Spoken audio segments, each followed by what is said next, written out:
మేము హైదరాబాద్ నుంచి వైజాగ్ వచ్చింది మా కన్నయ్య తల వెంట్రుకల్ని సమర్పించుకోవడం కోసం. సో, మా హస్బెండ్ వాళ్ళ ఆచారం ప్రకారం మా కన్నయ్య ఫస్ట్ వెంట్రుకల్ని వాళ్ళ అమ్మవారికైతే సమర్పించుకోవాల్సి ఉంటుంది. దానికోసం మేము మా ఆయన వాళ్ళ సొంత ఊరికైతే వెళ్ళాము. అంటే ప్రెజెంట్ ఉంటున్న ఊరు కాదు. వాళ్ళిప్పుడు మూవ్ అయ్యారు. కానీ మొదట్లో ఉండే ఊరికైతే మేము వెళ్ళామండి.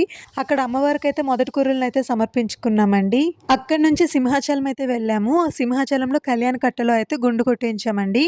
సింహాచలం కొండెక్కిన తర్వాత స్ట్రెయిట్‌గా అప్ సైడ్ వెళ్తే అక్కడ కళ్యాణ కట్ట ఉంటుంది.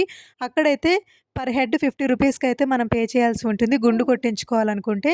సో, మా హస్బెండ్‌కి, మా అబ్బాయికి ఇద్దరికి కలిపి మేమక్కడ 100 రూపీస్ పే చేసైతే వీళ్ళకైతే టికెట్ తీసుకొనైతే వెళ్ళి ఇద్దరైతే గుండ్లు కొట్టించుకున్నారండి. మా కన్నయ్య అయితే సూపర్ కోఆపరేటివ్ అసల.